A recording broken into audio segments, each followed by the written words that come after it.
Depuis des milliers d'années, les humains rêvent de paix. Des empires ont été bâtis, des traités signés, des promesses répétées. Et pourtant, à chaque génération, la guerre revient. Pas toujours avec des armes, parfois avec des mots, des idéologies ou des algorithmes. Alors, pourquoi la paix durable semble-t-elle toujours nous échapper? Pour comprendre pourquoi la paix est fragile, il faut regarder en arrière. Pendant 99% de notre histoire, les humains ont vécu en petits groupes. Chaque groupe devait se battre pour survivre, protéger son territoire, sa nourriture, son clan.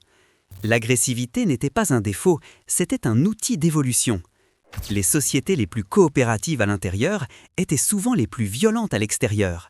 Cette contradiction est gravée dans notre biologie. La paix ne naît pas naturellement. Elle doit être construite, entretenue, négociée encore et encore. Chaque société crée ses règles, ses institutions, ses compromis.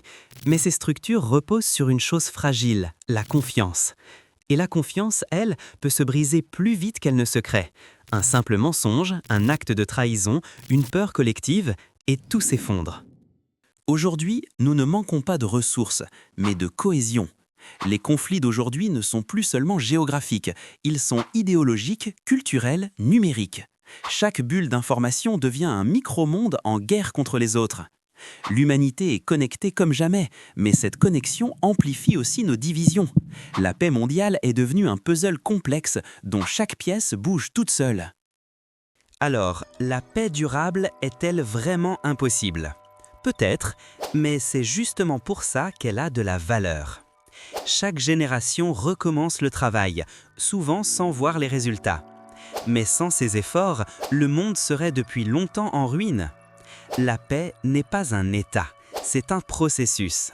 Un équilibre instable entre ce que nous sommes et ce que nous voulons devenir.